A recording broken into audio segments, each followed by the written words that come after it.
Hey guys, unfortunately we had some audio issues today, so about the first 5 minutes of the show got cut off. We were talking all about our new teammate, Josette Norris, joining us and how excited we are. Hopefully we can make it up to you by getting her actually on the show one day. That would be pretty cool, I think. So yeah, we'll join in just kind of towards the end of talking about that, and hopefully the rest of the show is smooth and the audio isn't too bad. But yeah, apologies for that. We'll transition into the show right now.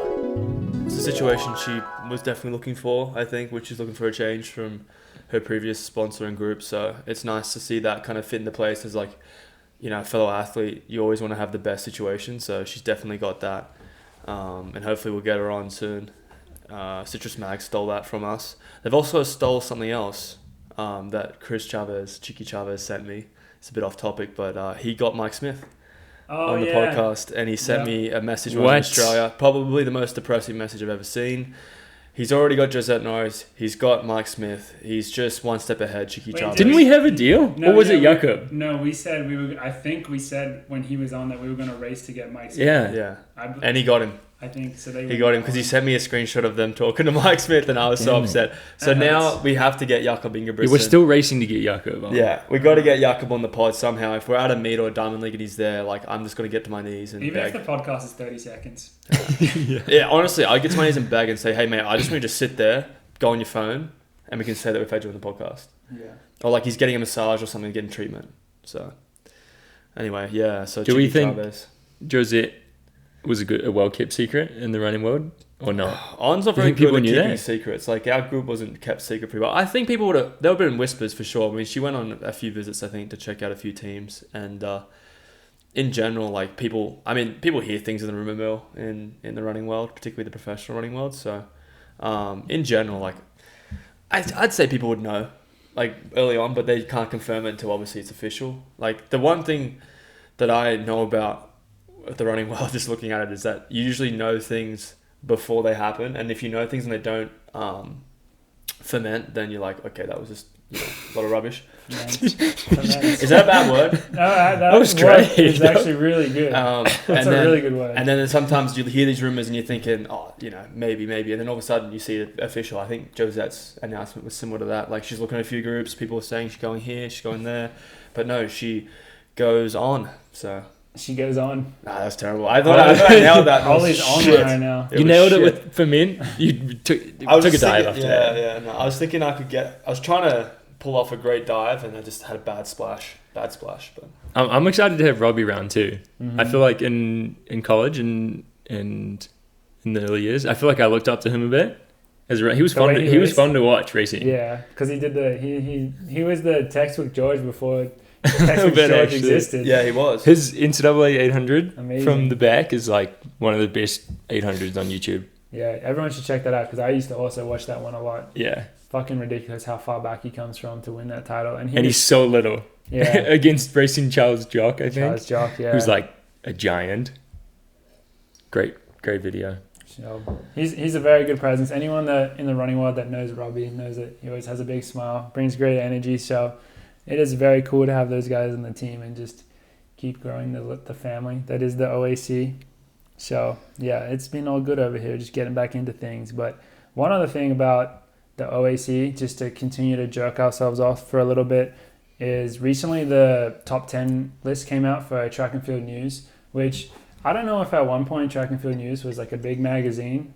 I don't really know how that stuff works. I think the rankings, from what I remember Ritzenheim telling me, was that the rankings would come off that like the newsletter or the magazine or whatever. Like, the World Athletics rankings are pretty recent with the point system being new and everything like that. So most people would get their rankings off this magazine for bonuses or for just like for media. Like, if you're putting in the newspaper such and such is racing, he's ranked whatever in the world in this event, it would be off this. Yeah, so they come out with a yearly, like, the top 10s for each event in athletics. They come out with their list, which, yeah, as Ollie said, like, I think that was the only list, and now World Athletics has their own version of doing it. Yep. But Track and Field News still continues to do it, and it's a little bit more subjective because, well, I mean, it's not like... It is subjective, right? It is subjective. It is subjective. It's not like the World Athletics one is perfect, but it is based on, results and points and stuff like that. Whereas factors. this one, I think, is selected by... I wonder who selects it, actually. Yeah. Mike Smith, probably. Mike Smith, I probably. would say Mike Smith. It's called the 2022 Mike Smith Track and Field Men's, sponsored by NAU Go Lumberjacks. Yeah, but the reason we bring it up is because quite a few of our teammates made on the list, so we've got to give them a shout out. One of them is sitting right here, Mr. Ollie Hoare, ranked number 4 in the world in the 1500 meters. Pretty damn sick. What happened? My hamstring cramped. Sorry. I'm running too much. No, I'm not even. Oh, that was so painful. I just interrupting over here with my hamstring cramping. I think that happened once before, didn't it? Oh, I'd probably, yeah. This is like rough. Have you guys seen Nadal's interview where it's after like a 4-hour tennis match and he's just dying and no one says anything and he's just falling off his chair. So much pain. And the reporters are just standing there. Yeah. That's kind of how I felt. I was like, should I do something? Nah. I'll just let him fight through it. Let him get through it. Yeah. You okay? Yeah, I'm gonna get a little more comfortable over here. We'll stretch out a bit. Gus, give him a stretch or something. Do some treatment on there. CEO Coffee Club coming Gus, in. can you give me a foot rest down here? That'd be lovely. Oh, that's perfect. All right. Oh, I moved. Good to continue. That was Ollie's. We're just hyping up Ollie for being ranked 4th in the world by Track and Field News. Yeah. So Ollie's number 4 in the world. How do you feel about that? Yeah, pretty good. Yeah. Pretty good. That's a good feeling. Seeing that list of 10 gentlemen, distinguished gentlemen. They're all in their own right, like just incredible athletes. So being put in that list with them is a huge privilege. Yeah, 1, 2, 3 is Jakob, Whiteman, and then my boy Tim Chariot. So you've beaten 2 of the top 3. Yeah, the only person I haven't beaten on that list is Jakob. I'd love to get that scalp. Oh, I dream of getting that scalp. But in general, to get 4th is like, because I think my first year I was ranked 4th or 5th, and then that was my second year. Yeah. You're confusing me right now because I don't know what you're saying by first year. My first year as a professional runner. Oh, okay. Yeah, sorry. My first year as a professional runner last summer though, and I think I finished the season like ranked 4th or 5th, and then to be able to like stay in that position with such a competitive field is really, makes me feel good. So it means I'm keeping on, Yeah, keeping on. And then Mario is number 7. So 4th at Worlds, 4th at Worlds. Yeah, the Europeans. Yeah. It checks out. I mean, he's the one we were reflecting on how crazy it is, like his past year. Like we don't even think about it. We just kind of take it for granted now. But coming off the NCAA and then being able to achieve that much. Mario's probably gonna be listening to this, so I'm not gonna say too much. I'm gonna say don't say it. I'm gonna stroke his ego a little bit, but second NCAA is obviously disappointment for him, and then going 4th at Worlds, like just the journey he had from not achieving a main goal of his in college to being just outside of the middle at Worlds is incredible. So definitely pretty crazy when you just he's at practice and you're hanging out with him. I mean that's our team in general. Like you just look around our team and like wow, yeah, these are some top dogs. So yeah, because we also mentioned how we think that George said he predicts that you two will be on this list next year, but also joined by Yared. And yeah, I think we all feel the same. Yared the Goose. That's a pretty safe bet, I reckon. Very safe bet. If you're a betting man, yeah, bet on Yared. No Americans currently on the top 10 list. That is true. Which Ollie will be happy about. I am quite happy about that. I do feel though I'm excited to see how the American 1500 develops this year because I think Cole Hocker is going to have a lot of energy and a lot of angst to bring to the That's table. what he's been missing. He's been too happy. I think Cole's been too happy, been too content. Now he's maybe have some angst from Cooper leaving. Yeah, maybe he could get provide some angst. Yeah, and then you got Cooper at Bauman. You got Cooper at Bauman. So I don't think he's running. Do you guys think he'll run the 1500? I feel like as soon as you try to just join Bauman as someone who's maybe a distance guy, then you're definitely a distance guy. I definitely feel like he could be an incredible 5K athlete, like just training in that environment. And he's also proven to be an amazing 5K athlete. I would like to see him in the 15. I feel like he's still got a lot left. And after Worlds, the way his Worlds went, being injured and not being able to get out of the round, and running on injury in itself is just, I can imagine, a really difficult situation. I think he might have more to prove in that event. So him, our boy the Goose, and Cole, I think are going to be probably on that list coming this year unless something goes wrong. So I'm excited to see them and duke it out with them. And, hopefully Cooper's got a bit of angst. I think, maybe life's a bit too easy for him right now. I think he's got the dream set up. The dream setup. With Bauman. What's part of that setup? I mean, can you imagine? Like, he's training with Graham Fisher. He's training with under Jerry Shoemaker. He's got the Oregon facility. Those laps of the turf look miserable. They do look miserable, but he's But Oregon, bro. It's Hayward. Hayward magic. He's got the magic. He's got a lot of Hayward magic. Yeah. That's quite. If you think about it, I've never really thought about it like this until now. It's could be developing into quite the epic saga of kind of like hero to villain, like best friends to enemies. Him and Cole, if you think about it, because now they're part of two different training groups, both in Eugene. Yeah. They became so good together, and now, I mean, I don't know if they have any personal beef. I'm sure they're friends, They're but mates, yeah. I mean, once they get on the track, now they're with different teams, they're not training partners. There's definitely going to be a bit more rivalry there. I mean, I'm sure they always had quite a bit of rivalry. I'm sure they have. I mean, it could be that. It could be like the Luke Skywalker, Darth Vader kind of.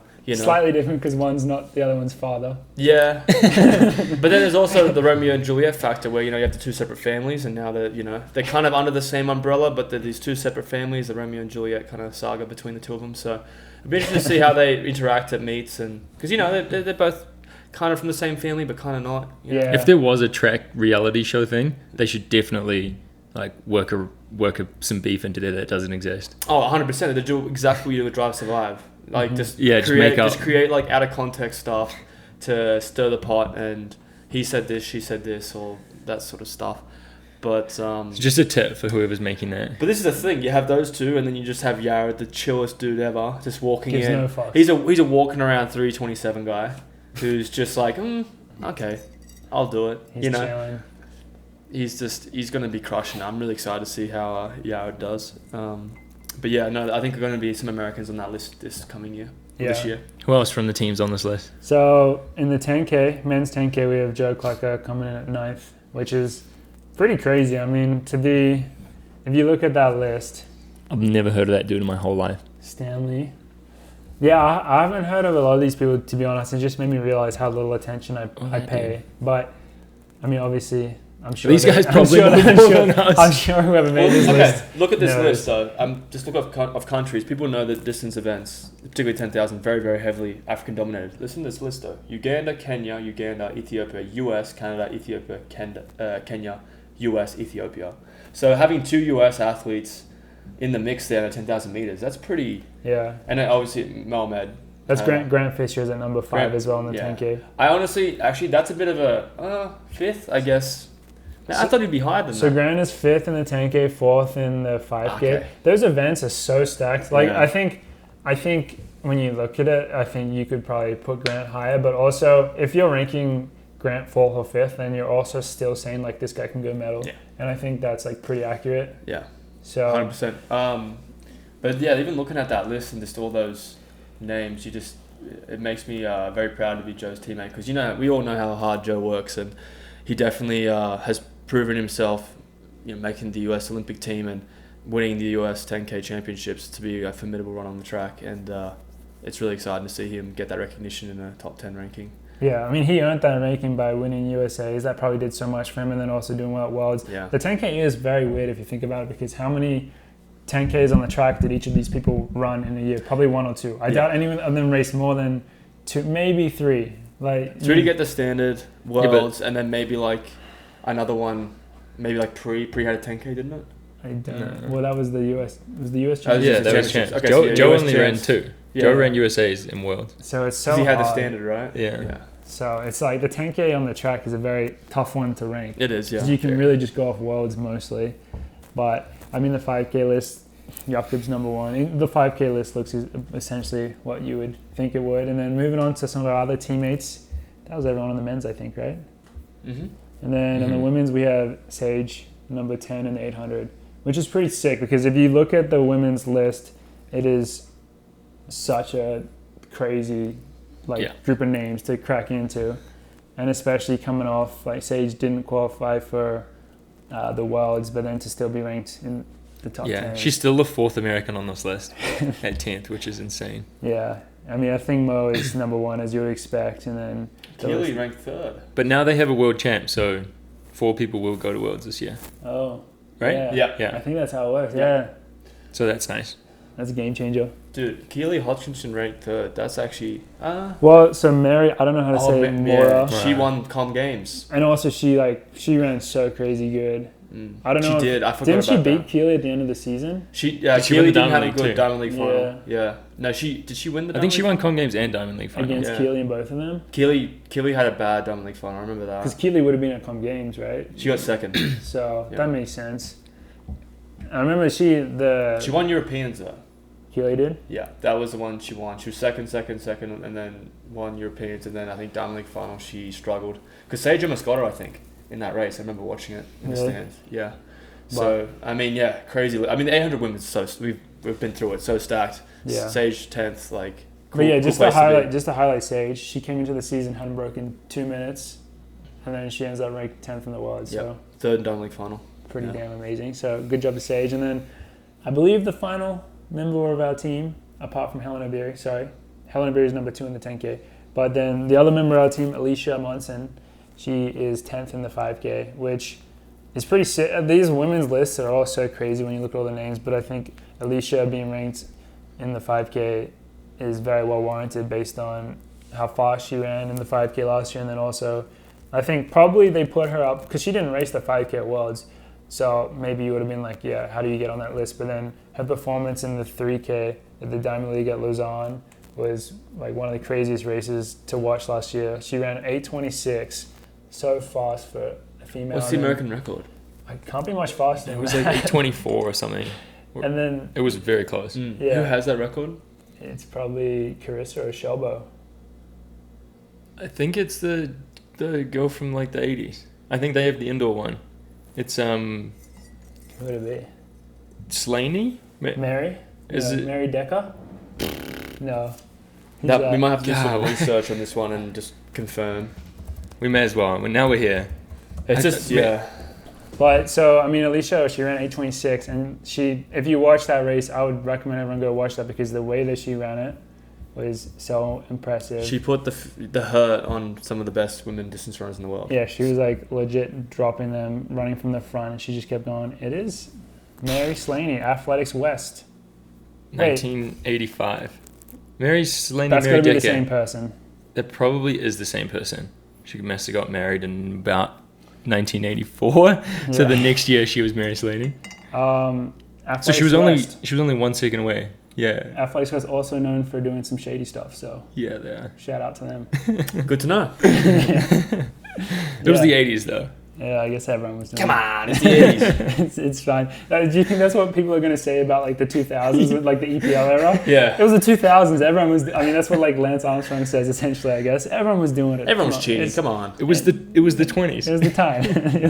Is that what people are saying about right now? Because with all the Kenyans getting popped, it's like just part of the sport. And we're just here trying to do it clean, and they're like, those fucking idiots, what were they thinking? Why are they doing it clean? Why were they not taking drugs? Do you know what generation you're in? Do you know what generation you're in? That's pretty depressing when you put it like that. Yeah, no, it's not great, is it, to think about? Try not to think about that too much. So, moving on from that. You either cry or joke about it. It's mostly, you're either laughing about it or you're crying. We do a bit of both. We do a bit of both, yeah. So, right now we're laughing, but off the podcast we might be crying. We might be crying, yeah. You might see us crying at the track and you don't know why. When you miss a medal by one spot and then the person in front of you was like probably a drug cheat, that's probably when you cry. Because that's when you're like, not that I have ever been in that situation, but I mean, it could happen to anyone. And it's like, that's when you cry because then you're like, oh, that drug treat cost me like, I don't know, in the long run, maybe like $100,000 or something. I mean, hearing like Mick Willis talk about his experience with it, like he's like, yeah, it's great now that I have they give him the medal and they ratify the results, but that moment has been stolen from him, right? Yeah. Dude, his is even worse because obviously he got upgraded to the medal when Ramsey got popped, but since then Kiprop has also been popped, but they can't take away the result from that longer. And then so they can't say whether or not he was actually doing it then, but if he was doing it a couple of years later, so he was second behind 2 people that have been banned. When was he was third. Behind? He was third. He would have been champion, yeah. Well, in 08 he would have been champion, and then it was 2016 he was behind Centro 1. I don't think Kiprop did well. No, Kiprop, he took the lead and then... No, he didn't take the lead, but he was trying to get on the... Second was Gloofy. Oh, okay. So McCluskey's also. I don't know if Well, no, McCluskey's. he's never tested positive. But Kiprop is tested positive from Beijing. Oh, okay. Yeah. Didn't so test Beijing, positive he from was Beijing. Third. Willis was third. Okay. McCluskey had that incident with the French athlete. Yeah, with Jimmy. Yeah. That he had like needles in his bag or something like that. Yeah. Some story. I don't know the full details, so I can't it's a speculative. I don't know what you would call that. Allegation, maybe. Yeah. Allegation. It's an allegation. Why you got drugs in your bag, bro? What are you doing with those? But I'm a podiatrist. a podiatrist. Do you know what a podiatrist is? Yeah, sounds official. It's a foot doctor. Yeah. I mean, he's helping his feet go faster, That's a good point. Yeah. Why are you laughing? That's a good joke. Well, it was a good joke. Oh, but keep laughing. But yeah, regardless, like Nick Willis, I mean, he had a long career, and so the damages, apart from losing at the moment, you lose like your next contract, which I mean that might be a 5-year contract, and the difference might be like $50,000 a year, or maybe even more. So for someone like that, yeah. Well, like Mohamed, I think also got upgraded to a bronze. Did he? Yeah, he did. I can't remember if it was 2008 or if it was 2016. What year was 2008? 2008. You think Mohamed, 2008. Maybe it's 2012. 2012 or 2016. He got upgraded. So Mohamed wasn't like, he was 2016 maybe, because he did make the 2012 Olympics, but he was like not up. Maybe it was 2016 because I remember his profile on Instagram. It had a bronze medal around his neck. Well, he actually got a bronze medal. That was before Tokyo. It was before Tokyo. There's a lot of we gotta do a little bit of research. Look it up right now. We gotta do some research. You know what? There's only one way to solve this. I'm being 100% legit, bro. We could let Citrus do this, but we're here now. The more obscure and less likely it sounds, I think the more often Ollie's correct. Like the more like you're like, are you serious? It actually tends to be right. So, I'm gonna say Ollie has 100% imagined this. So we're looking through his professional. In 2016, he finished fourth place. This is good. So it doesn't. He was fourth. He was fourth in the 5K in 2016, but in front of him was Mo Farah and Porcellino, who both not tested positive. I don't know who got the other medal. So in 2019, he medaled in the 5K, and then in Tokyo, he got a silver in the 5K as well. So it doesn't say, does it? Yeah. I mean, he did come fourth. That part you are right about. Yeah, God damn it. I thought I remember seeing something about on his profile getting handed the medal. I mean, maybe. But I could be wrong. Maybe I'm confusing it with his World Championship bronze medal. That could be it too. But I do remember this being like when I was in college. Well, because I don't know any I can't think of any high profile people in the 5K that have tested positive that were like medaled in the last 15 years. Yeah. I'm not sure though. I mean, I honestly don't pay.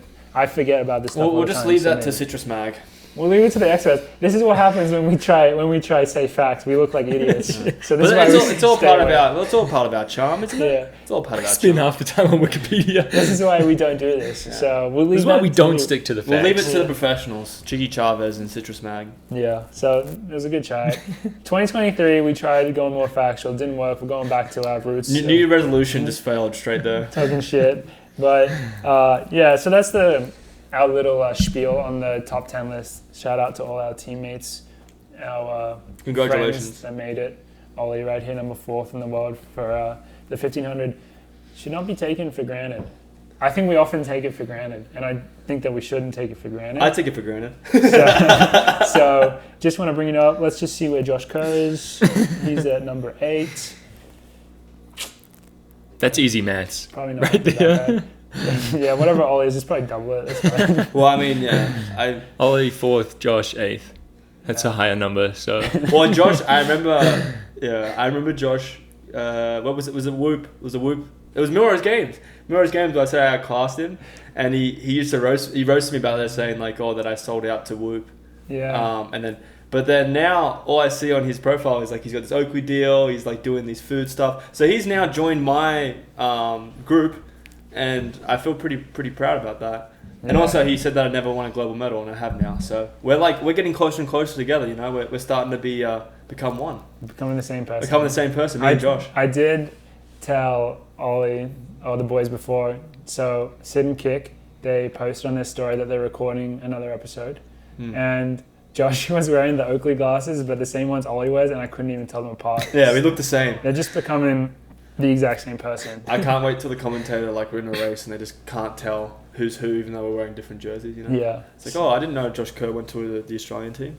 But yeah, that's a bit of a nice little segue, because the reason why this new episode of Sit and Kick podcast, I think, will be very interesting for everyone to go listen to, which I have actually listened to some episodes. I was about to say, are you going to listen to it? I've been on an episode. I mean, I've been on an episode. I think I might have as well. Yeah, I've been on one. I'm not sure. I've been on it with you.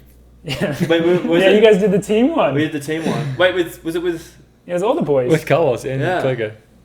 Early days. Team one. That was actually quite fun. They did a good job with that. It was a lot of fun. Yeah, why do we make so much fun of it? I mean, because we make fun of everyone, including ourselves. Fair enough. But so the big news from the Sit and Kick podcast universe is that Josh Kerr got new glasses. Yes. And they look amazing. They look fantastic. Josh Kerr got a new meal plan.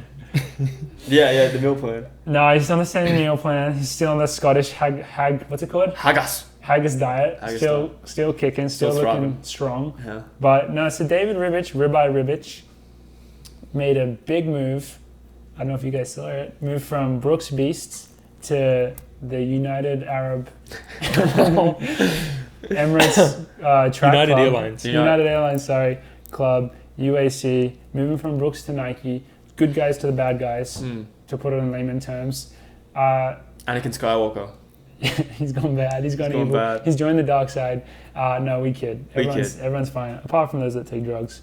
But we love everyone. But yeah, I don't know how to feel about it. It's kind of crazy, isn't it? I mean, the first reaction I had to Ribeye announcing it. See, I got confused because I didn't see that somebody said that they were talking about like a soft launch, and then they did a hard launch. There was a hard launch. Whereas I saw that people were saying it was a soft launch, and then I saw all the media going around. And I was like, well, this doesn't seem like a soft launch. It seems like a hard launch, but it was a joke.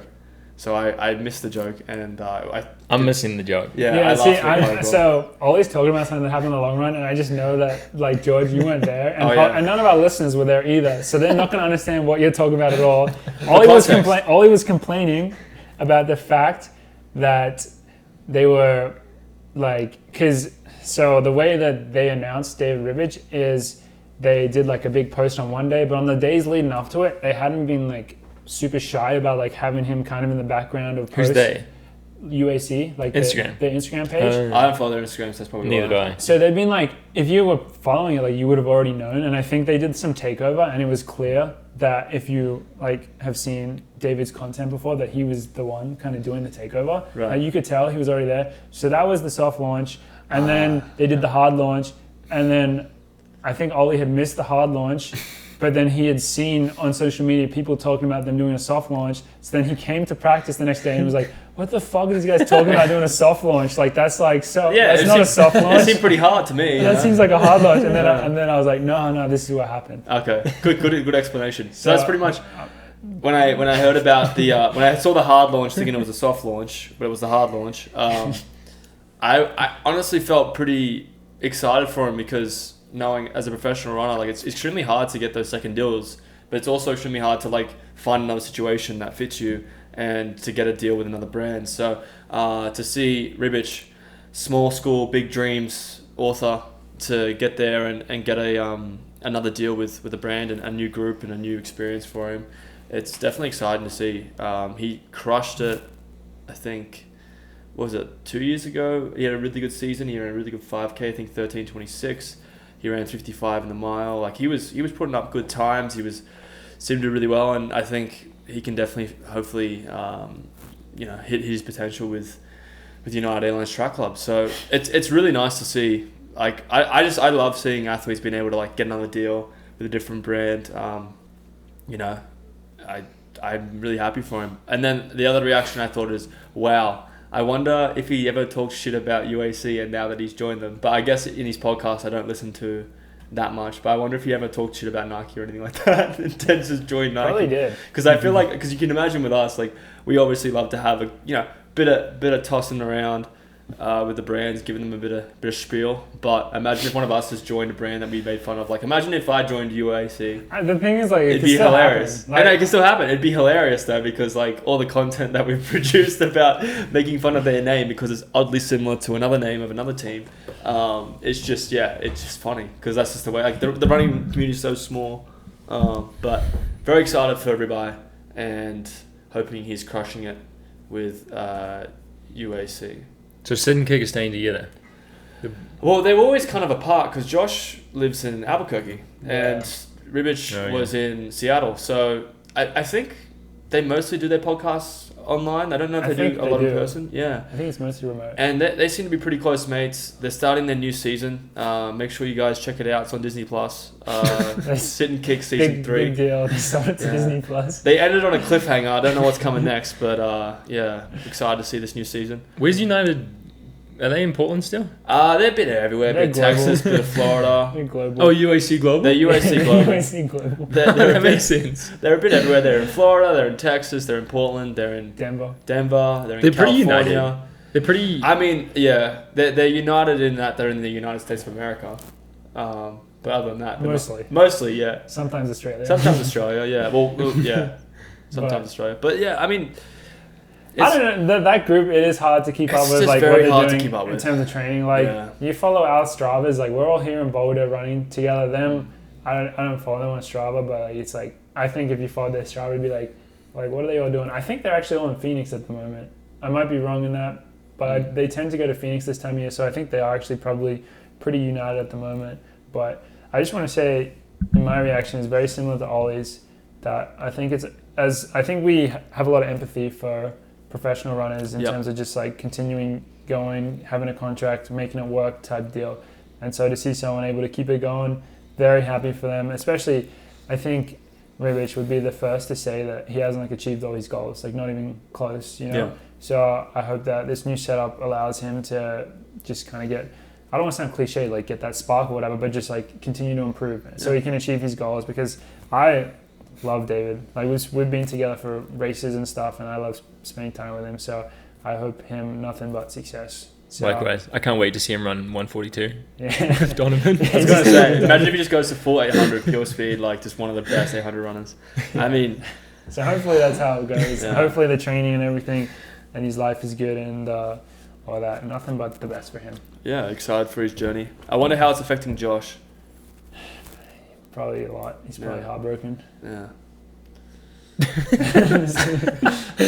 Ollie always has to bring it back to Josh somehow. Yes, dude. I have to. I mean, I'm worried about my boy. I mean, we're becoming one, and I don't want him to feel neglected that Ribeye's moved on to another brand. Yeah. No, it's a good point. Who's going to be there to film Josh in his little seat? You know, the little pull-out seat he has with his Red Bull. Like, oh yeah, that's true. Ribich is gone. Like, he hasn't got that support there. I mean, he probably can get it from Brooks, Brooks Bees. But yeah, I wonder how that's affecting him. But you know, I'm sure he'll be fine. Survive. I think he's doing pretty well. Maybe even thrive. Maybe it's good to have, you know, someone in a different team. You can get more gossip, more interest, more scope on the running community for their Sit and Kick podcast with the Banter Bowl. But yeah, I'm excited to see how things go with David. Yeah. So that's kind of like the big running news as of recent, I would say. The rest of the show for this episode, I think we'll head back to the Q&A that we started on last week, because we did get so many great questions, and I think we're actually like legitimately very excited to talk about them. The first one, we had a really cool one. We had a few about like what cities you would want to start a pro training group in, apart from Boulder and Flagstaff, that came in from Mr. Parsoni. But then someone put it to us like this, and I think this is a very cool way of asking the question. They said, if you could raise any city up to the altitude of, say, Boulder or Flagstaff, whatever you want it to be at, so that you could train there, which city would you choose and why? And I think it's obviously in the context of being a runner. So, should we answer both parts? What do you mean? Well, the first one, which city? Yeah. And then, which city would you move? Well, I think it'd be the same answer, wouldn't it? Well, unless you were so committed to altitude that you wouldn't choose the other city. Oh, that makes sense. Yeah. Well, my If you answer wanted is to going to sea be the level same. city. Yeah, I see what you're saying now. Like Melbourne, and then would you choose to Sydney, and then would you choose to make Sydney at sea level? I mean at altitude. You just pick two cities that you really like close to each other, and then you raise one up to altitude, so then you get the best of both worlds. That's what you do. But I don't know. I'm going to go with the raising one up to altitude. But still, well, okay. So this is maybe a key, like asterisk for this for Ollie in particular. If you raise it up to altitude, does it keep its beaches or no? I think it does, and Okay. it keeps the weather. It keeps the weather and the beaches. Yeah. It just have somehow. Yeah. You're getting the altitude benefits. So essentially, the whole city is in an altitude tent. Yeah. Bubble Okay. thing. It's like in the Simpsons movie. When The dome, yeah. Yeah. You're in the dome and it's the altitude is high. So do you? I think you have to pick a seat on the beach then. That's a no-brainer. Yeah, if you have that option. That is exactly the option that I'm going through my head with. What are you gonna pick? Cronulla? Actually, there's two options that I have. If I could pick two, one is in my country of Australia. The other one is in Canada. Wow. So my option for Australia is Noosa, because I love Noosa. Really fun place to run. They have a massive triathlon running kind of festival thing up there, and the community there's pretty sick. The beaches are super nice, very pretty area. If you reach that up to altitude, obviously the property would be expensive. It'd be very expensive to live there, but it'd be very, very nice. So I would say that one, and then the second one is another expensive city, Vancouver. Vancouver, been there like twice, and I was fortunate enough to run in some of the places in Vancouver, and it's like the most beautiful place to run. Like the trails there are amazing. It feels like you're in like Narnia or some shit. So I would love to raise that to altitude because it has like kind of mountains and then it has the ocean too, so you get a bit of both worlds. And if you had that up at Boulder or even Flagstaff, that'd be a pretty amazing place. And also like I feel like Canada's a pretty cool place to live. So those two options are for Ollie. Vancouver is, I think, also very expensive. Yeah. Yeah, also another expensive city. So you got to keep winning those races. Get those bonuses. But Vancouver, I've been there one time.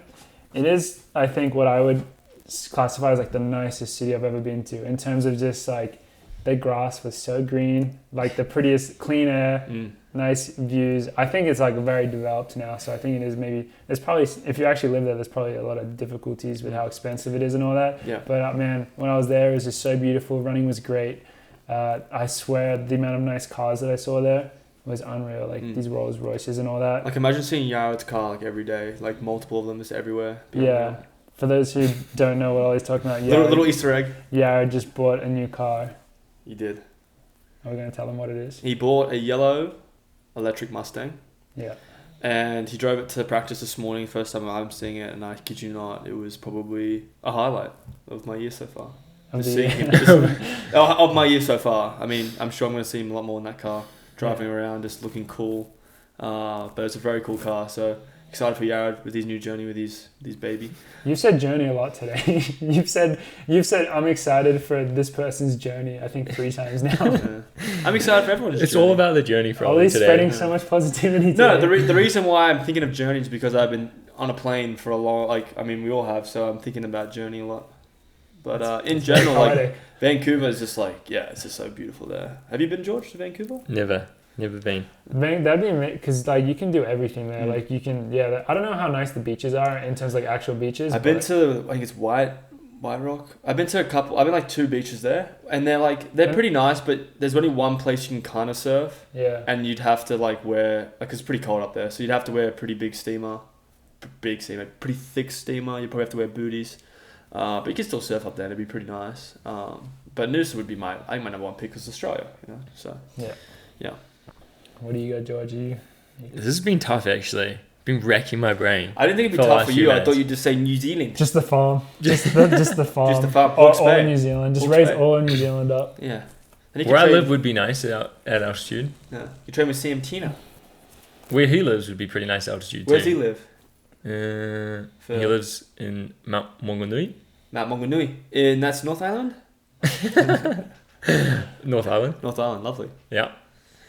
Nice beach there. Yeah, Really no, nice beach. I've seen his Instagram stories. Very jealous, and he has that half pipe too. Yeah, I think that would come. Would that come with the sea? Yeah, surely. It's included. That would raise up. Morgan's got his I don't know what the chicken boy running's like. skateboard. Morgan would be skating on there with his chicken boy skateboard. I don't know what the running is like there though. Yeah, see, that's the one thing is like we long run, right? So we run probably. I mean, Joe, for example, runs 20 miles, and you want to have a place like Boulder. It has that like kind of environment to be able to run that and not like lose your mind. Whereas like in Noosa, I don't know where you could run a 20-mile run. I'm sure there are places where you just drive further out or further inland. But yeah, like those are factors that I forget about too. Is like the long. Just get a runs. woodway. Yeah. Yeah, just get a woodway. I mean, we should just do everything on the woodway. Why don't we? I try to. I often do. Yeah. So what do you have, George? I think, well, shit. One of those two. Hawke's Bay or Mount Maunganui? But otherwise, maybe just like a European city on the beach. That would be pretty sweet, like in Portugal or in Spain or something. The only thing with that though is, if you did that, could you really see yourself being a pro runner? Yeah, like, absolutely not. No, like you're just Absolutely not. You're just having way too much fun. Yeah, those places are not like where you go for running. That's where you go for like vacation. How do you make like Scottsdale at altitude? Yeah, I guess that would actually be a very valid Scottsdale would be answer. very Like, good. it's such a nice place to train. Problem is, it's summer. In winter. You'd want to Yeah, get out true. in Summer's the summer. tough. I mean, summer we do travel a lot, so we probably go to Europe and around the US. Yeah, I mean, I think Emily Sisson lives, I guess, I don't know if she's there all year round, but I believe she lives in Phoenix and she makes it work somehow. But yeah, those summers would be brutal. Morgan? Well, where's like a cheap version of Boulder? Because Boulder's actually just Flagstaff. Woo! That was a good one. I don't know. I think Boulder is just like, I think that's why Boulder is Boulder because, I mean, I'm sure there's other Colorado towns that are very similar. I thought Boulder's because Tim Man like put up the price of like Yeah. because like Tim Man came Tim Man in bought and then up all of a sudden like Boulder became more and more expensive. So I think Tim Man are the cause of the bougie life in Boulder. There's a They've direct caused it. correlation between them going up and Soon as housing prices. Yeah, as soon as they came in, all the housing prices went up. Like Cortado costs like $8. Like Ridiculous. definitely Tim Man's fault. But Yeah, I'm sure like There is somewhere. Fort Collins is like yeah, pretty similar. yeah. That's just a Even Golden. Was Golden expensive? might be. Golden's nice. Yeah, Golden Golden is is nice. nice. I'm sure there's other ones that are very similar that have great dirt roads to run on, but they just don't have the. What about Mammoth? Is that expensive to live there? Because I'm Mammoth is sure. another altitude spot in California, right? That a lot of groups train at. I don't know about that. I mean, yeah, people have been pro runners there before, so Yeah. there's something to it. There's something to it. But I don't know if that's much of a town or if it's more like a ski town type deal. Really not sure on that one. We'll have to do the research, Yeah. but Maybe Devonport. That's Devonport? What, in Tasmania? no. Oh, No, Florida? Yeah, that's just the perfect place to train. I repressed that. It has to rain and be grey as much as it was there. I remember we were complaining about the weather every time, and then people from Florida were in our comments like, we promise, like, it's not normally like this. Like, this isn't normal. Like, you guys stop ripping into it and ripping into this place. It's pretty nice. And then we did the one podcast episode where it was literally raining, and we tried to keep going in the rain. I don't know why we did that, but it was literally just getting We wet. did it for our fans. For the That's why fans. we did it. We did it for the fans. And we only bought coffee at Starbucks. We didn't get coffee anywhere else. Well, we bought them. There's nowhere else. I shipped the machine down. Yeah. That was huge. That was so huge. clutch. There was nowhere else to buy coffee there at all. Wow, we're back talking about Florida. Yeah. It always 1 year sneaks anniversary. in. It always sneaks in. 1 year anniversary. We've got to make sure we celebrate that. Yeah. 1 year anniversary of Chicken Tendies. At the top rated restaurant. Huey Magoo's. Huey Magoo's. Shout out to Huey Magoo's. That doesn't even sound like a real name of a restaurant. You know what I mean? Like that just sounds like something we just made up in our heads. It does. I'm gonna go to Florida and go to Huey Magoo's. Yeah, all right. Anyway. So my answer is just Sydney. But like Just I laps love- of Centennial Park, Yeah. but they're at altitude. No, like literally, like when I was back there, I was like, yeah, I could probably do this for the rest of my life. I mean, I did feel like that too, but I'd have to move. Yeah. It's like more where Morgan is because like even like the driving can create a toll. So we're How far are in you Sydney. from We're Centennial Park?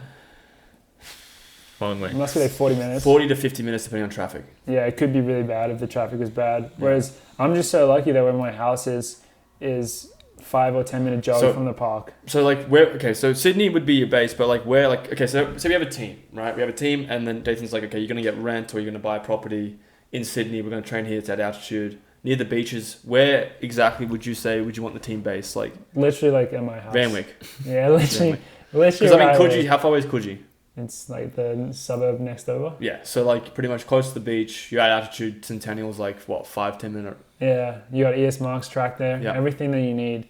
I mean, Dathan would fight with the ES Marks people though, because he'd just book it because I think you have to pay, right? You do have to pay. Well, actually, yeah, the way it works there would be chaotic because it is like $5 entry, but there's no like limit on entry. So I've been there before when there's like 200 people on the track, and so I don't know. Dathan would just do it so that we train at different times. You probably have the same schedule that we have now, because I'm sure a lot of Aussies avoid everyone. Yeah, a lot of Aussies train like the normal schedule. With Tuesday, Thursday, or Friday. Well, we always do Tuesday. I feel like they're very stuck in that schedule. Yeah. Well, it makes sense as well because almost everyone that's doing it there is doing it based around their work. They don't have the same luxury as we do to base our whole lives around our running training. Yeah. It would be fun to have that many people at the track if you weren't actively trying to avoid people like we are. No, it is. Yeah, well, that is the other part of it. Is like in Australia, it's social. So you want all your friends there. So one thing I noticed with Australians too is that like they want to know like what you're doing, and like they're excited about being around the track. Because like when I was at my local track in Sylvania, like it wasn't just me, but like other athletes were talking to other athletes, asking what they were doing, if they could jump in with the work. Like it's just a nice community thing. So I feel like being in Boulder is a bit different because everyone has their own team's own structure, and it'd be nice to be at ES Marks where you have like a pro team there, but then like you have other community. I think it's just more casual. Yeah, it's not. Yeah, it's just more casual, I guess, and that makes it really cool in some ways. But yeah, to me, Sydney, I mean, I would probably just live at home, just for the rest of my life, just take it. Life's good. Just I would live in Morgan's grandparents' apartment with his brother. Yeah, we'd all just be living together, getting looked after. Just wake up, go down to the park for a run. Just real easy. Go to brunch. Go to brunch every day. Good times. What it could be? I mean. Think about it. If we propose this to Ritz and say, hey, we'll just live in the tent when we sleep, do you reckon he would move the group? Yes. Surely, right? Well, then... I mean, his family can move. It'd be fine. I think we need to make it so that our group there is so strong that we don't need to travel for races. We set up all our own races. Because that, as we said a few episodes ago, that would be the shit thing, is then still being on the road if you're in Australia. So I should probably mention that little caveat. We have to be good enough that we only have to travel for the big races. Yeah. Okay, so if we're bringing it up in altitude and putting a dome on it, I'm sure we can move it to like where the races are. Okay, we'll do that as well. That's the other part of it. The big master plan. The big master plan. Put all the races around there. Just pretty much my answer is just having everything based around me living at home. Yeah. If you think about it. Then that's the way the world should be. Yeah, I would love that. Easy solution, pressurize your house and you can actually have that. I'll speak to my parents.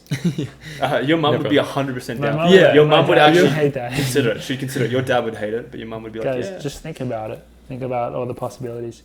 But yeah, so that was a fun little question. Moving on, do you guys want to do a more serious question or another fun one? Let's do a serious. I think that was too fun. Should we go serious? I think, okay, because one thing that we actually have gotten a lot, which we have never really actually talked about properly, is our running shoe rotation, because we have a lot of people that listen to our podcast are either in the industry, so they're very interested in the shoes that we're running in, or a lot of people are just fans but maybe new to On, so they don't know exactly like which shoes that we actually like, and so then they would want to go and try.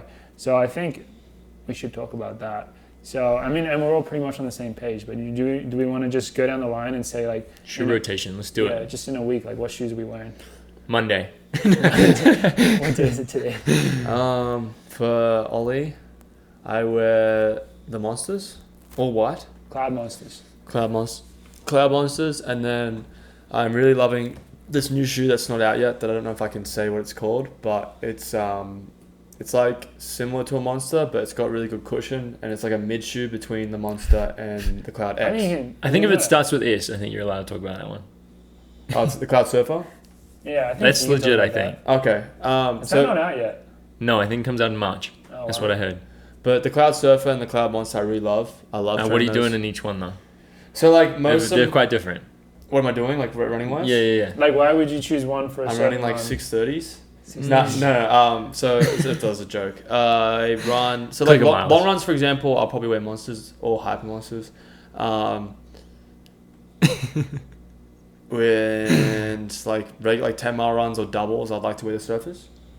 And then workouts, I'll wear the Eco 3, which is a great shoe. And then I'll wear the Cloud Spike for workouts. And then other than that, I don't wear shoes when I do lifts. That's pretty much it. I used to like go through all the shoes when I first started with On, and I was just trying to figure out what shoes I would like to train with. And like I'm a pretty simple man, so when it comes to a shoe that I really like I can just train it constantly and then not switch it, and then I get in trouble from Dathan for not switching shoes because I would wear out a shoe to the brink of it falling apart. But yeah, I'd say Cloud Monster and the Cloud Surf are like the two shoes that I swear by and that I run in pretty much all the time now, besides obviously the performance shoes. So that's my rotation. Pretty similar for me. Monsters for longer runs. If you got to run clicker miles, that's your shoe. Mm-hmm. Yes, sir. Surfer, I would say 5 or less miles, personally. I prefer it. 10, I'd probably still go the Monster. So I put on Surfer for a double, I think. But then I like to throw on the Stratus every now and then, just for a change up. Maybe for a morning run or something. Probably still not a long run, maybe like a 10-mile morning run. Stratus, change it up. I think that's it. Yeah. Those three pretty much, yeah. And then the Echo. Those three, yeah. I'm the exact same as George, which is almost the same as Ollie, where it's like the Monster is kind of like the main one, especially for a long run. Like if you're trying to go a little bit quicker but putting in a lot of miles, you want that one. The Surfer, I really look at the Surfer. So the Surfer is like the softest shoe that we have. So if I'm, in the winter going to be doing more running on concrete, that's when I'll be wearing the Surfer a little bit more. And then the Stratus is kind of just to like spice it up a little bit, change it up. Because the Stratus is a very good shoe still, but it is. The Monster is probably just like feels like you can do a little bit more in it. And then our performance shoes are amazing, so we all wear the same ones for that pretty performance much. shoes is just a no-brainer. Yeah, which I think those are coming out this year as well. Like the Echoes that we run in, which is our super shoe for the roads, and then our Spikes. I mean, I hope that's coming out this year for people because those are pretty legit as well. Pretty legit, they're pretty sweet, and they've served me extremely well, so I'm excited to see what the public thinks of them when they come out. Yeah. Yeah, so it's been pretty amazing to be able to use those. So that's our running shoe rotation, which is pretty basic. I mean, that's how you don't want your running shoe rotation to be too complicated, and I think it makes it easy. Like if someone does ask me, I mean, I think all of us probably get questions from people like, hey, what shoe should I try out? I will almost always recommend the Monster for almost everything. Occasionally the Stratus, because the Monster is a little bit more of a shoe, so if someone doesn't like that, then I would say the Stratus, but generally I think the Monster makes everyone pretty happy. Actually, that was the one thing that I got a couple of questions of when I was in Australia, people asking, what shoe should I wear, because like, for example, the Stratus is like just a little bit cheaper than the Monster, but if you're like a runner, like an avid runner and you run a lot, like I would just say pay a little bit extra for the Monster, because the Monster is going to be worth it, because you can run long runs in it, you can run like doubles in it, you can run. Like I'd say, like if you're gonna really like go like run, we've literally done workouts in it. Like we've done either long. It's a very versatile shoe. So long fartlegs or long tempos, you can do in the Monster. You can. And you feel good. Yeah, the Stratus is like a really good shoe, but I think if you want to, like if you're willing to pay that little extra for the Monster, it's definitely worth it. And when I was talking to a local running store, Runner, they were selling Monsters there. Yeah. And they said like that's what they've been recommending. Like, because they asked me about it, like that's what they've been recommending is people are interested in looking at the Stratus because it's cheaper and it's a really good shoe. But if you're really into hopefully running like consider like a decent amount of miles, and longevity wise, I think the Monster is just like better. Yeah, so. I don't know how much they cost, but I would say it probably like cost. I would say probably the price difference is so small that it's very small, it should come down to just whatever shoe like you like more. Yeah. And I don't think I hear many complaints about the Monster, but I can see why some people would prefer the Stratus, just if they don't like as much of a shoe, I suppose. Yeah, there's much cushion. But it's not really that different. But yeah, so those are our own shoes. Get the job done pretty well. I think the final. Do you guys want to do the star signs question? Let's do it. Finish it off. Let's do it. Let's finish it off. And then. So we've had. Well, I guess only one person asked about this. I was going to say we've had a lot of people ask about this one, but this one is one of the few Q&A which just one person asked about, but I was like, we've got to talk about that. And that's our star signs. None of us are into star signs really, so we don't know much about them. I would be very interested if someone who's an avid listener of the pod that is interested in star signs would be able to guess our star signs just based on our personalities or as they're shown on the podcast. But I think we should go through each of us, our star sign, and then we'll look up the attributes of that star sign and see how accurate it is. Let's do it. So Ollie, you're end of January. Mm-hmm. What are you? Aquarius. Is that right? I don't know. Star sign like Aquarius and... That is right. Is that, what animal is that? Is that an animal? Owl. It's an owl. That's crazy. And the Aquarius. element is air, I think. You're an air sign? Yeah, air sign. Your ruling planet is Uranus. Congratulations. I mean, that makes a lot of sense. You were like bang in the middle of Aquarius too. Like the middle date. He's a full-on Aquarius. So, I don't know how... The thing is, when you look this stuff up, there's so many different... They all seem the same. The attributes seem the same for everyone, but... Well, it's just like... I don't know if I believe a word these things say. But Ellie Hines will be mad if we say that. Yeah. So... She's like the expert. If like in the running community, if you do see Ellie, you should definitely reach out to her and see... Because she could probably do a reading on you. Yeah, she'd be able to read you and give you all the information that you need. Don't come to us, because we don't know what we're talking about. So, like, do you think that when we look at the, like, personality traits... do you think these are universal, or like every website that you go on will tell you different ones? I think they're universal. Okay. I think, but I mean, I'm thinking without. Because I'm looking at a few ones right now, and they've all said pretty different stuff. Oh really? So I'm not sure which ones to go with. Cosmopolitan. That sounds like that. Okay, we'll go with Cosmopolitan UK. That's the official coffee club star sign. So the typical Aquarius personality traits are assertive, analytical, original, humanitarian, independent, and easygoing, and they're into sci-fi, technology, writing, flying, and art. Yeah, I don't tick any of those boxes. Actually, no, I tick a couple of them. Harry Styles. He's Aquarius? Huge. Yeah. But we should definitely look up like the celebrities. Yeah. That's well, I know who has my birthday, who shares my birthday. Who's that? Oprah Winfrey. Shares my birthday. That's beautiful. Yeah, it's great. We have a lot in common. Yeah. I heard that Aquariuses are very much like yeah. The whole thing is, I feel like it's too broad or general. Ellie's gonna hate me for saying this, but I don't know too much about my star sign other than that I'm an owl. The animal's owl, and that my sign is air. Yeah. But some of the things you list off, like, they can tick my box a little bit as a person, but then like I also feel like a lot of other people from other star signs could tick that box as well, you know what I mean? Yeah. You can fit it into any box you want. Yeah. See, I think that you have a lot of great traits, but these ones specifically, I would not necessarily say like that's all right. Apart from easygoing, you're very easygoing. I do like sci-fi. Do you like sci-fi? Yeah. Sci-fi and easygoing. And what was the other ones? Well, like independent, I wouldn't say you're the most. I'm not very independent. No. Analytical. Wouldn't say you're the most analytical. No, I'm like person. literally the what's the opposite of analytical? It's like whatever. Analytical? No. I'm the opposite of that. Yeah, it's just where you blurt stuff out without thinking about it. Yeah. What's that? Whatever that is. A dickhead. Impulsive.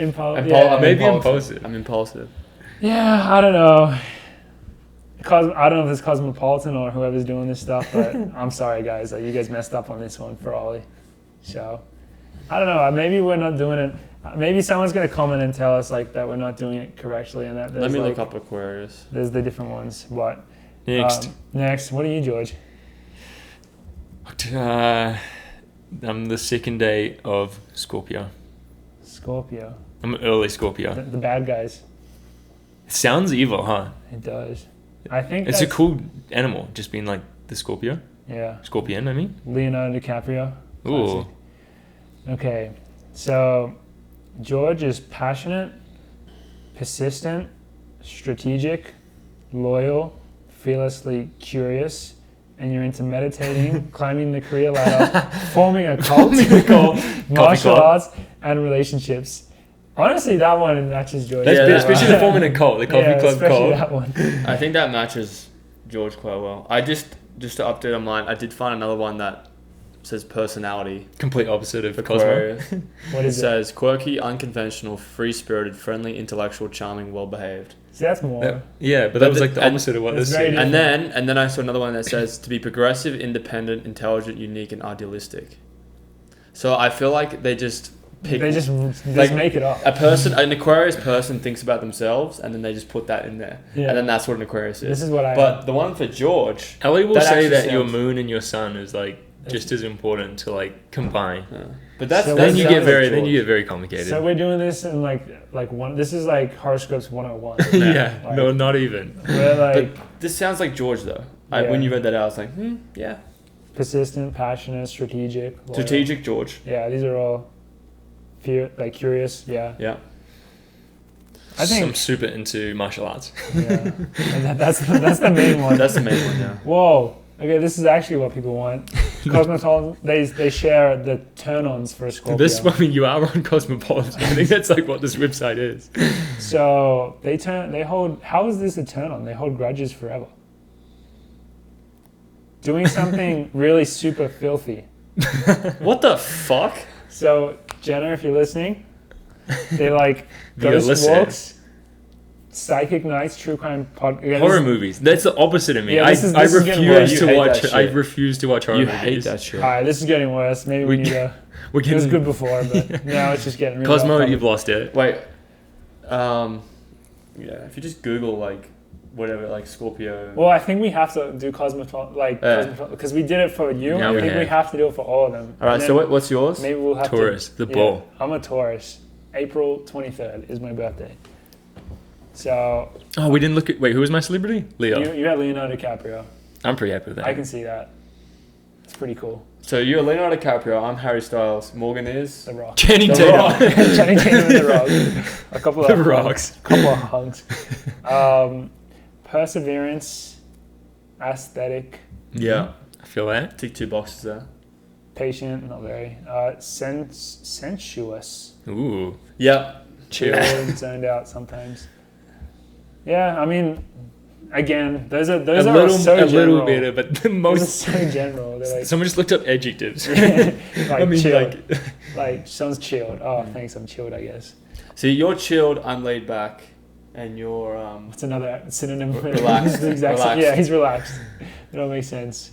I'm into money, food, chilling, More flirting, and chilling. shopping. I'm just Taurus is just so chill. is that Snoop Dogg? Yeah, I don't know if he is a Taurus or they just chose him for this picture though. You claim it. Yeah, shout out. So, turn-ons. Okay, the Taurus turn-ons. These are I'm a excited. turn-on for, I'm excited for about this. anyone. Yo, The first one is sex, and the second one is eating, and the third one is cozy time. That's a Who turn-on. doesn't love that? Those are turn-ons for everyone. Yeah. Who doesn't love that? All right, what I think. never going on Cosmopolitan again. Yeah, for future reference, guys, don't go to this website. It's just spreading lies. Wait, can we just do one more? Yes, Can we do a person on the team, and then I just want to see. I would love to do. Carlos? I want to do. Who? Well, I guess not on the team. I'll tell you who I'd love to do because they have a very strong personality. Is Sage, Let's do Sage. but I don't actually know when her birthday is. I can look it up because you have a Wikipedia. We should know that. She because she has a very strong personality. Sage Herder is. Oh, it just says 24 years old. She was born in 1998. Wait, let me see if I can get on their Wikipedia. Maybe. Oh, 23rd of June, 1998. 23rd June, star sign, Cancer.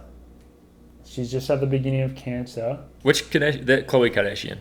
I believe that's Chloe. Looks She's- like Chloe. What's her on the ranking of Kardashians? Is she like ranked at the top or the I bottom? wouldn't put her at the top. In terms of money or hotness? Just in terms of Oh. like, I mean, them as general as people, I don't have them in very high regard. But like in the Why? scaling of Kim Kardashian fans, Kardashian fans, where is she ranked? In like the I most think- popular to the least popular. She's probably lesser, Lesser. but she probably has her own niche of diehard fans, Right. Mm. I would say. Okay. She used it. Kardashians are crazy on the new series. Avid watcher. Where is this coming from? She's the kind of she has someone else having a baby for her. That's kind of like money yeah. they have. Yeah, like a surrogate? Yeah. Yeah. I mean, Is guess that it's because not- she doesn't want her body to be stretched? Yeah, I guess I'm just. I'm I'm not just sure what the saying that reason out is, of- but I do remember hearing about that she was having a surrogate. It could be for a very good reason. Maybe like because it health could or be a something. health reason. Yeah. Medical So, reason? Yeah. Or It might not just be. It could be a 'cause she's medical super reason loaded. and a reason for beauty, right? Yeah. So My Princess main Di. takeaway from this whole star sign segment is how much I hate Cosmopolitan. Wait, so what is Sage's? So Sage is intuitive, which is yes. Loyal, yes. Enigmatic, yes. I laughed because it says next to them they give like a... The bad version of that trait. So the bad version of enigmatic is a moody bitch, which I wouldn't call Sage that ever. But she does have moods sometimes. Nostalgic. Maybe she's nostalgic, I don't know. And charming. So She's quite charming. Yeah, but see, again, like none of those are like specific enough to make me be like, yeah, that's this person or this person, you know? They're all just too general. They're not. They're dipping their toes in the water, but you're not really diving. The plane in. is too safe. You're not diving in. What are they into? What are their turn-ons? So, Leave that one off the pod. yeah, we're not allowed to say the first one, but it is something done in the bedroom, which I guess we'll ask Sage about it later. Is it but sex? It's more specific than that. Oh, yeah. No, we're not going to mention that. But I mean, I feel like it's just So, okay, I think we have to. Once we enough time passes and we forget that we did this, then we have to do it again. But not. We have to maybe bring on Ellie. We have talked about having Ellie on, and she could do like a full reading. The full reading. See, if we had her accurate. on, it definitely give us a bit more confidence in star signs, because I think I would she'd be believe able whatever to she can be able to convince us and make us feel better about it. So we'll get Ellie on. Yeah. So those are our star signs. I don't know if that revealed anything new about us or not, but Just our birthdays, so then you can wish us happy birthday. yeah, essentially that was the main thing. Our birthdays and don't go to Cosmopolitan for anything. So those are the main takeaways from that. But I think that's about it for today. Anything else from us? No. Is this our first pod for the new year? What? It is No. January 13th, so No. How? and we do a weekly podcast. No. So technically no. Why does it feel First like one together though. Yeah, that's probably why, because So it we'll feels go like back. the first podcast in the new year. But I guess that's because New we're beginnings. all together. Is And, that a new beginning? Maybe it's because you got a new Boulder. hat on. Is that a new yeah, hat? I got No, my. he's worn that for the last two episodes. I've been wearing it every episode. Yeah, he's been wearing it every episode. Shout out to my brother Crispy Hall, the Marble Man, gave me this hat. Love it. It's a Victoria Bitter hat. So VB is like a really trashy beer in Australia, but it's got like a cult following. Well loved. Well loved beer, and to wear this hat. Is And huge. Valtteri Bottas. And Valtteri Bottas as well. Wears So that it's hat. a huge honor. Really, it is. So It is. thanks, Chris. VB, I guess Morgan it's always been his favourite Formula 1 driver, but... Not my favorite, but I've I always liked him a lot. Well, I was going to say, my new favourite F1 driver. at the Honestly, moment. I think deserves he's it. also Joe Klecker's and my favorite, because we always, anytime Valtteri's doing something, we always post it in the group chat. We're like, It's so funny now. He just does cool shit and like doesn't give a fuck, I would say. yeah, that's You know? pretty much what we love about him. And So it's like He was just in New Zealand and Australia too, which we are hyped about. big yeah. trip for Big trip. Christmas. But yeah, I think that's it for today's one, episode 68 of the Coffee Club podcast. Thank you everyone for listening. We will see you all next week.